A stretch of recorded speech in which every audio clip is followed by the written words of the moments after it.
Hello guys, welcome to the Telugu movie reviews. ఉప్పు కప్పురంబు Suhas, Keerthy Suresh main lead రోల్గా నటించిన ఈ మూవీ అమెజాన్ ప్రైమ్ ఓటీటీలో తెలుగులో కూడా స్ట్రీమ్ అవుతుంది. ఈ మూవీ యొక్క రన్ టైం వచ్చేసి 2 hours 17 minutesగా ఉంది. ఈ మూవీ బాగానే ఉంది. ఓటీటీలోకి వచ్చింది కాబట్టి ఒకసారి చూడవచ్చు. ఈ మూవీ ఎలా ఉందో ఇప్పుడు చూద్దాం రండి. Spoilers alert. ఈ మూవీ యొక్క స్టోరీ చెప్పబోతున్నాను.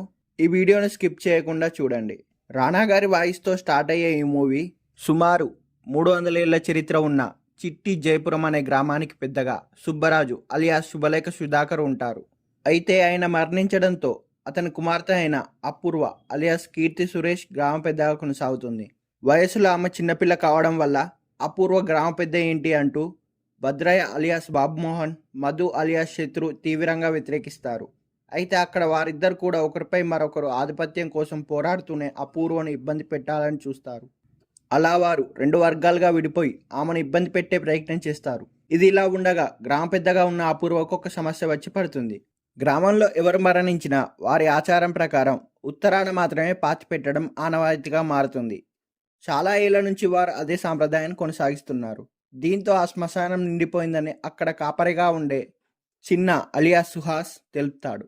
అయితే నలుగురికి మాత్రమే అక్కడ చోటు ఉందని చిన్న చెప్తాడు. అయితే ఈ సమస్యను పరిష్కరించాలని అపూర్వను కోరుతాడు చిన్న.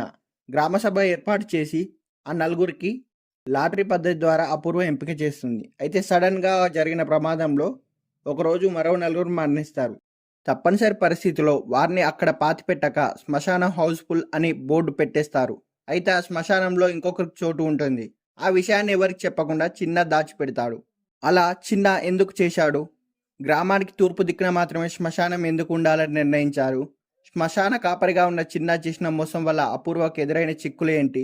ఫైనల్గా అపూర్వ కనుగొన్న పరిష్కారం ఏంటి అనేది తెలియాలంటే మనం మూవీ చూడాల్సిందే.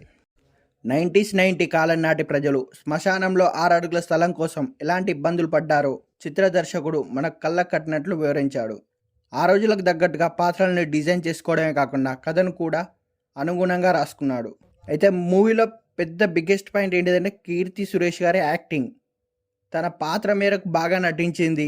అంతేకాదు సుహాస్ గారు కూడా తన పాత్ర మేర బాగానే నటించారు.